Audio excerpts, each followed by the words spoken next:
Today, guys, we'll be talking about farming in Ireland. An awful lot of those that are born into farming, probably the most place you would have been likely to meet or see Filipinos back then would have been, there are legal implications about visas and all that. For the case of dairy farming, Don't work out as good as you might think they're going to work out.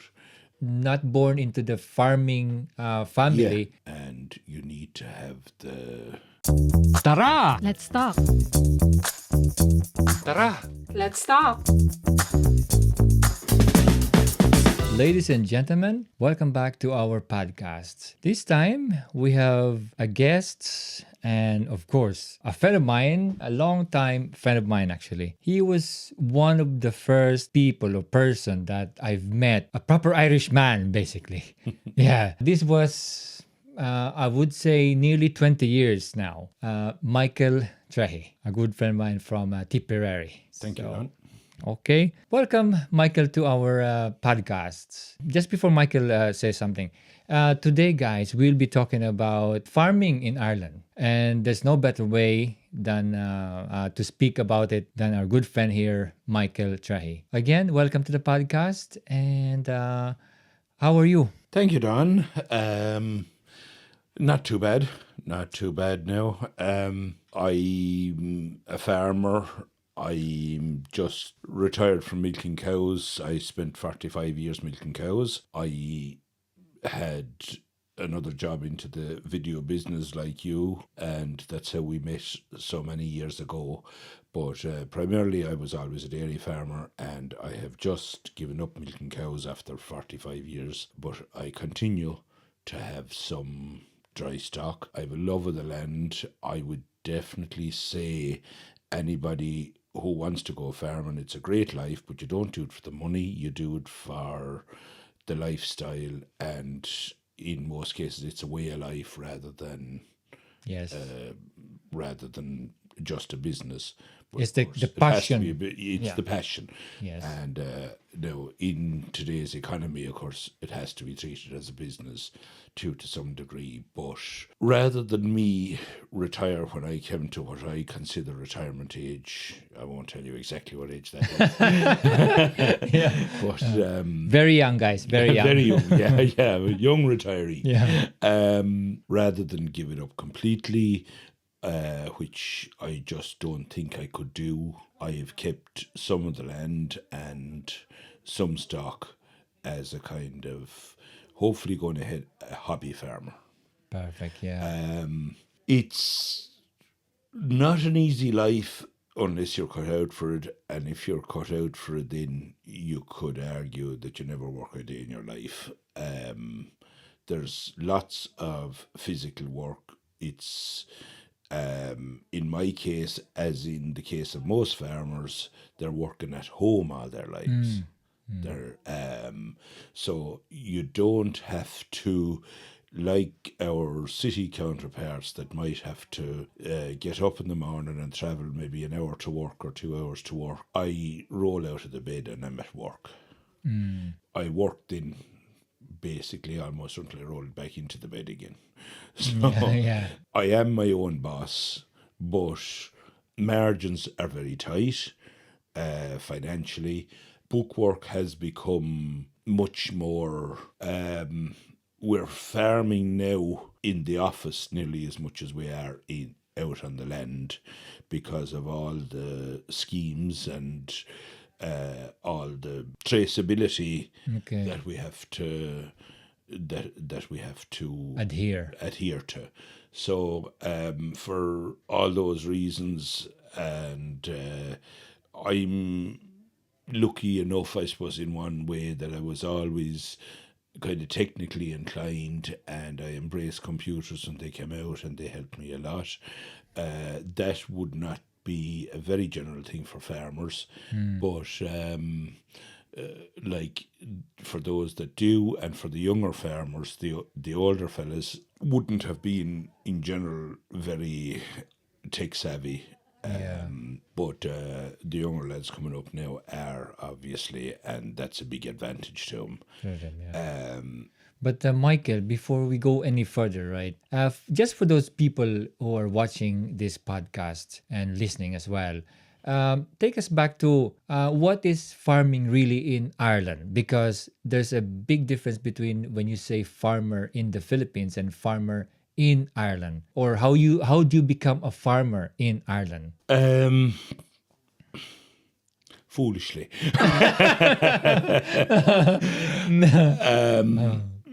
There's very few people in Ireland, I'd say, that become farmers. An awful lot of those that are born into farming will either stay in it or leave it.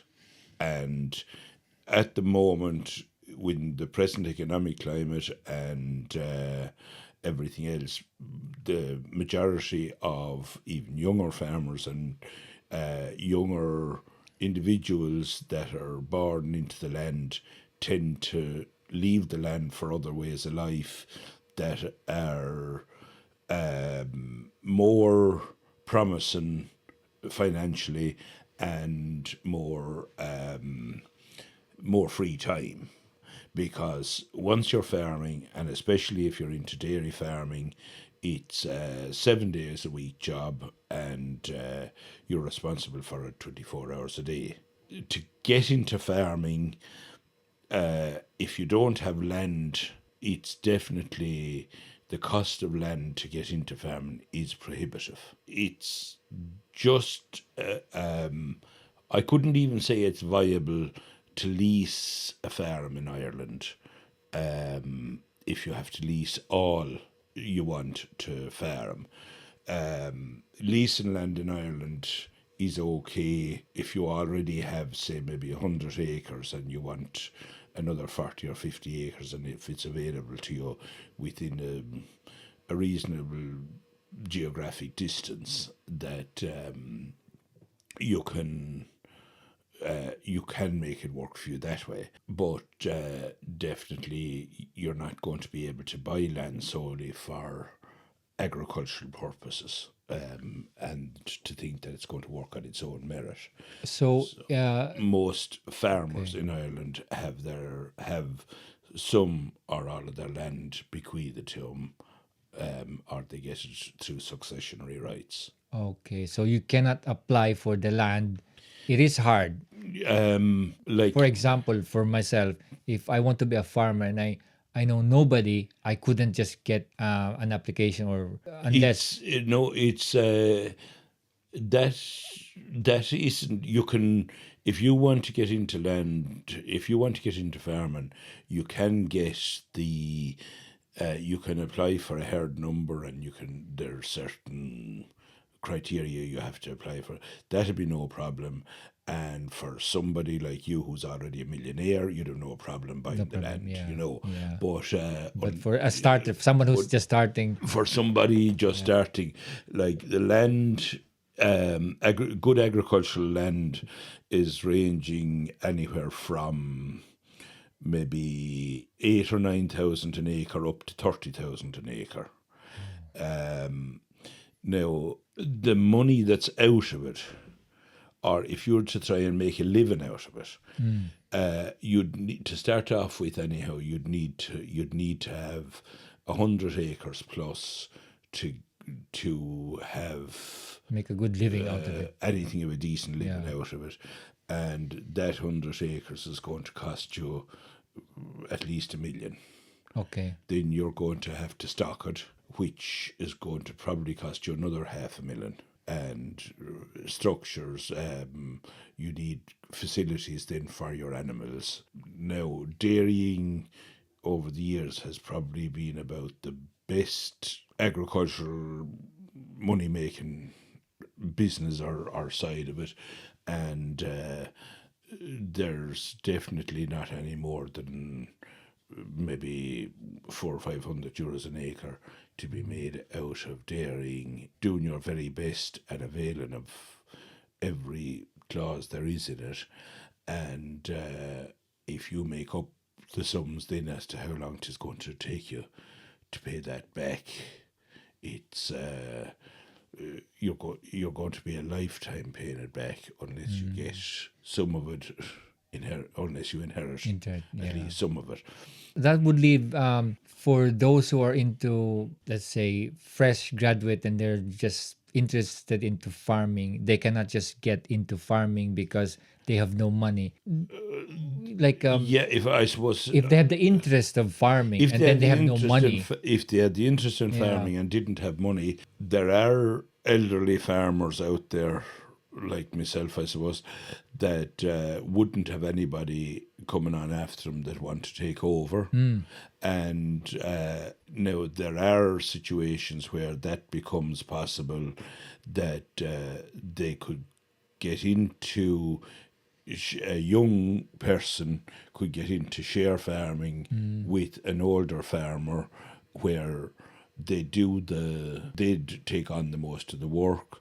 The older farmer would still have an input or whatever, and gradually over time they might be able to buy into Yeah. the business, and they do people work out things like that works for both the older person and the younger person. Because sadly, at this stage, there are lots of farmers that their kids, they don't want to be farming anymore.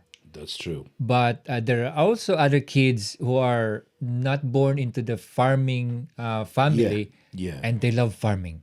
Yeah. So And that is nearly the only way that they'll be able to get into it, is if they could get in with a farmer.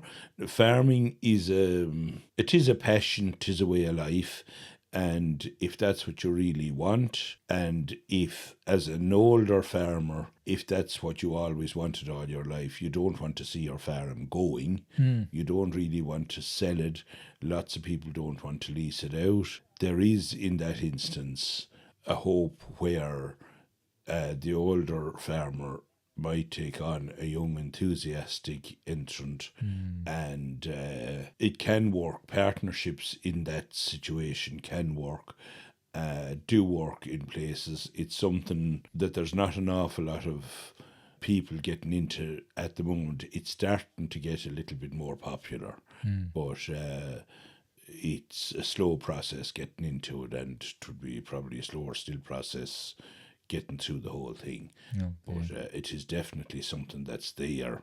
If somebody wants to inquire about it, there's an organisation in Ireland called Chagas, okay. and they're a farmer advisory board, run more or less by the state, but they can put people in touch with, whether it's older farmers, putting them in touch with young aspiring farmers, or young aspiring farmers that want to get in touch with somebody that might be open to share farming or something like that. Those possibilities are there. Okay, nice. And how would you say this particular farm is smaller than the other farm? Is it by the numbers of the, like for the case of dairy farming, is it by the number of the cows that they're working on, or is it by the land, or both? An average farming, how much, how many cows? Within lots of the farming structures and the allowances, as farmers, we're allowed a certain amount of nitrates per hectare. Now, what that really boils down to is a stock and density that we're allowed. In other words, so many animals per acre or per hectare on our land. Now, there's a lot of other things that go into it as well, such as how you manage your slurry, whether you export it, whether you keep it, the way you push concentrates into your animals and all that.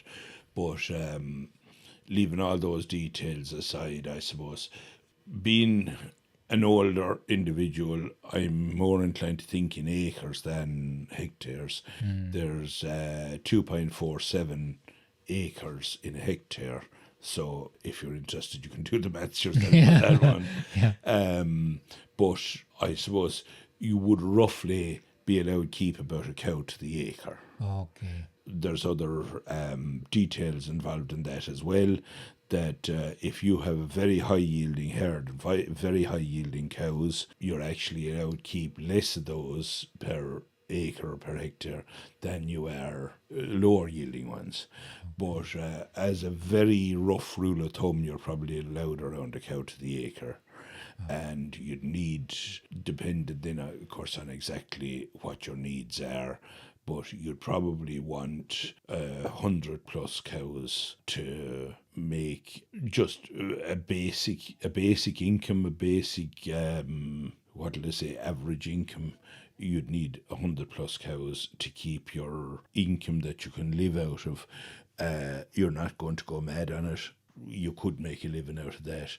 People are capable of making a living on less. People that have a lot more than that are not capable of making a living at times. There's an awful difference as well, of course, in the quality of the land. Some land in certain areas would be very good land, and you'd have no problem keeping more than an animal to the acre. There's other land then in certain parts that's hilly or rocky or whatever that you just won't be able to grow enough feed for your animals on that acreage. So there are compensations given from the government for certain types of land and things like that. Part of farming now is farming those compensations as well as farming the land. Now, what I've been speaking about all the time since we started is cows. Cows are what I know. There are lots of other areas such as beef production, sheep production, tillage, all of which really require their lower margin enterprises, and they'd require more land to actually make a living out of.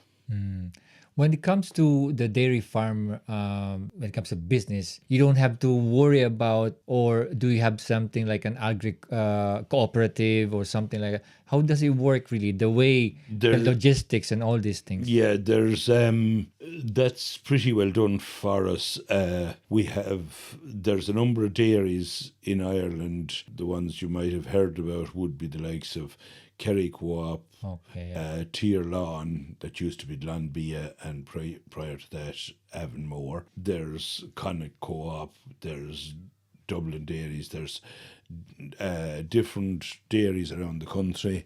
They have their trucks and their so you make your contract with them. The price you take for your milk is basically what they decide to give you. I was always a Tier Lawn supplier, and I think all the other co-ops, as far as I'm aware, work the same principle. And you actually spend the month giving them your milk. They decide on the price they give you, possibly about the 10th of the following month. And then they give it to you sometime between that and the end of the month. So basically, the milk you supply in March, you'll get paid for the end of April. And the price is only decided upon by the co-op maybe on around the 10th of April. But they'll collect the milk from you, they'll process the milk. The milk goes for different purposes then. Goes for cheese making, butter making, liquid milk production, into Bailey's, certain liqueurs, cream liqueurs. There's more of the milk products are dried milk products. Certain amounts of go into certain soups, yogurts, health drinks, and all that. But that's the co-op that decide what they do with your milk. But you have to.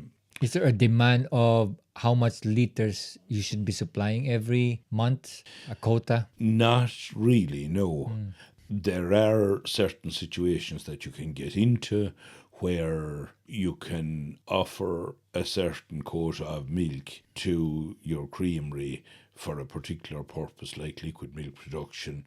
You have to guarantee them that you'll produce so much every week or every month for the whole of the year in order to get into that, and you will get a premium price for that for a certain amount of the milk, and then the rest goes at the normal, what they call manufacturing rate. Oftentimes, those contracts are not easy to get into, and they often don't work out as good as you might think they're going to work out, depending on what's happening in certain situations and all the rest. That if you don't meet your quota, then you lose your premium price, and it's often not easy, and you're not going to be able to produce a very high percentage of your milk at the premium price anyhow.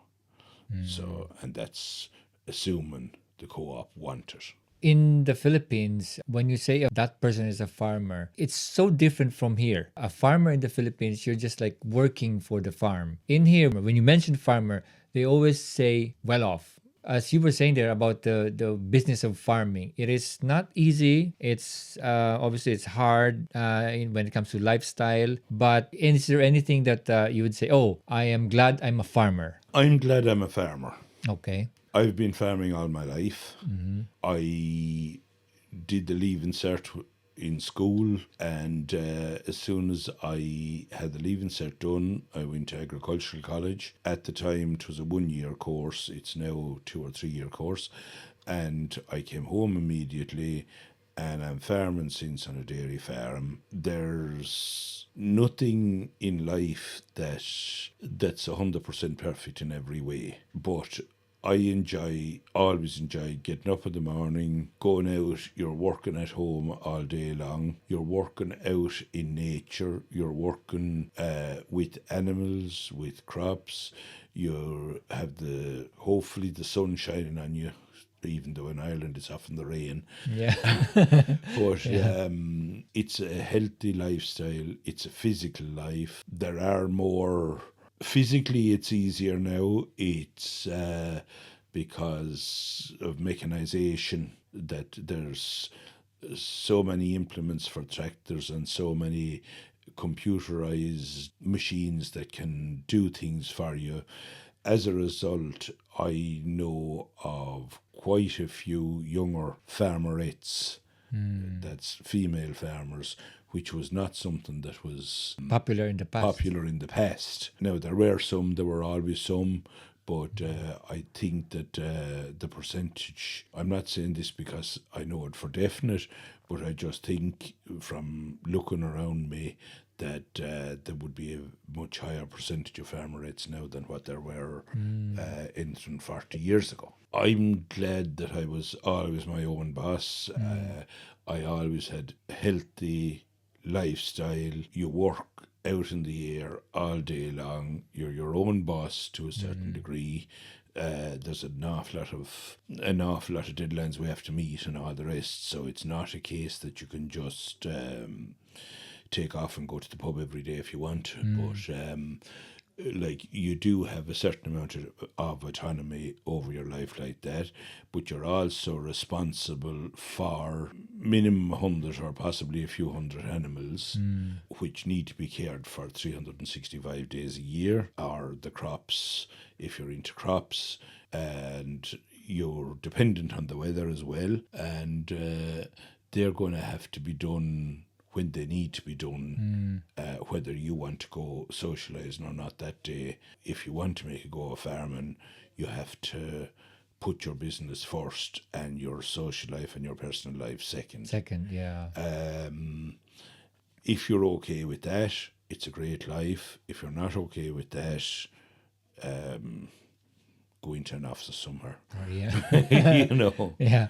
Now, perhaps our viewers, many of them are from the Philippines as well. They're probably wondering, how about the Filipino workers, I'd say? What can you say about Filipino farmers, and have you met anybody? What's the situation? Is it hard to hire them? Right. In a word, no, I don't know.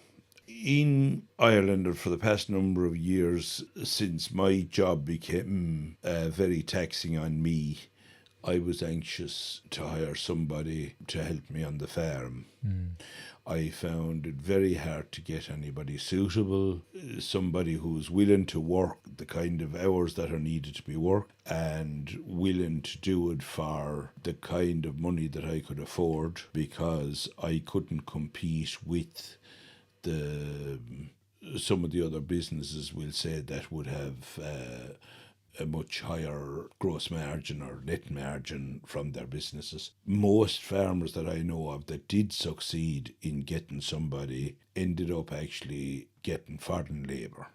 Now, I know of farmers that have workers in from Poland, even Brazil, and other countries like that. I can't say that I personally know of any Filipino workers that are coming in. Now, there are legal implications about visas and all that, but I don't think that's a very hard option to get over if you had the right person wanting to do the job. I think the paperwork and the visas are something that's reasonably straightforward, even though I can't tell you exactly what they are. But they're reasonably straightforward to get through that, I think. But you would need to know that you're coming over and you're going to be committed to work for a certain period of time, and the remuneration would be only possibly a little better than what the Irish minimum wage is. Now, that's basically what I'd say there. The work would probably involve animal husbandry, tractor driving, being responsible for a certain amount of machinery and animals, depending on exactly where you go or what aspect of it you're in. The most important thing of all, I think, is you need a love of the land, love of farming, love of animals, and possibly a love of machinery and that type of thing that goes with it. And you'll get loads of experience in all those things if you want to take on the job. But that's basically how I'd see it. Yeah. So touching on the like Filipino and then people from outside Ireland, what's your thought on, like, let's go back 20 years ago when we first met? Have you any, I'd say, idea or notion prior to us meeting? Have you met anybody like an Asian guy, or have you known anybody from that, area? I'm sure that most of the listeners know that you're a hospital worker, and probably the most place you would have been likely to meet or see Filipinos back then would have been in hospitals and the Yes. healthcare sector. Yeah.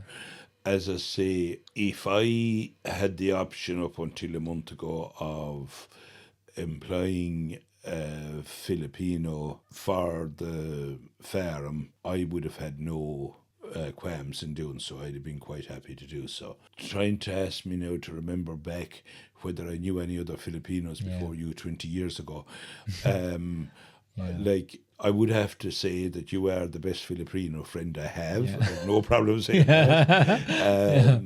But I would have met, over the years, I would have met lots of Filipino people, mainly in hospitals. I had my share of time in and out of hospitals, and that's where I met the most of the Filipinos I know. I have met Filipinos in meat factories, possibly, even though we are normally a Catholic country here, but with a lot of Muslim people, there's in the factories, some of the factories use the halal method of killing cattle for the Muslim people, and they do hire Muslims for that job, and some of them would be Filipino and some of them would be, I don't know, Arabic, I think, or whatever. I would have met people like that. I'd have met people here and there that Filipinos, but I haven't met. I'm quite certain they do exist, but personally, I haven't met any Filipinos working on dairy farms or whatever. But I'm quite sure they're there. It's just that I haven't personally met them. I would like to see more of them coming in if they were available or anxious for the job. But as with anything, you need to know what you're getting into. It's not all just dig and play with the shovel. It's, there's lots of quite sophisticated ways and means of working now, which are definitely a big advantage in every way. But there's still work to be done. Yeah. They'll know computer or machine, look after everything for you, and you need to have the Technical know-how. you need to have a certain amount of technical know-how, but most of that can be learned. Yeah. I honestly believe the most thing you need is a love for farming, a love for nature, love for animals. Yes. And the rest you can learn. It's not rocket science. You need to have a certain amount of brain for it. Like you can. There's no point in thinking that the most stupid of people are going to be able to make it in farming. They're not.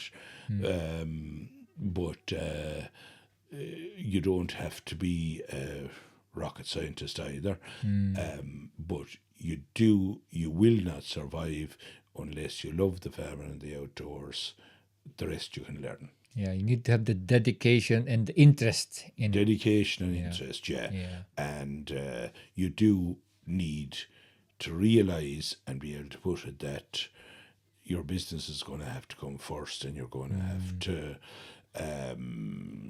if you have a date with somebody that you think is exquisite or whatever, and you might just will have to cancel that date because there's a cow calving. Yeah.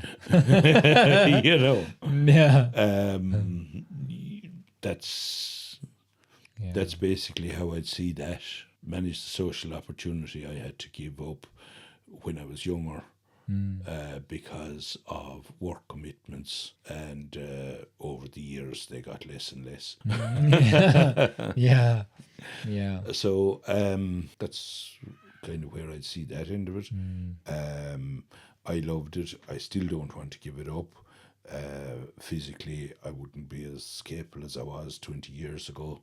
And as a result, I've given up the most intensive part of it. So, Michael, thank you very much for coming on to the podcast. And hopefully, guys, you learned so much about farming in Ireland. Thank you to Michael for this, talk. Thank you, Don. Okay, guys, thank you for listening. And we'll see you next time. Bye-bye. Bye.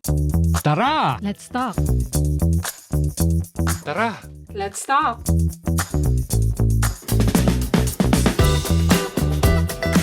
Okay, that was good, Michael. Thanks, Don. Thanks. Thank you. Thank you.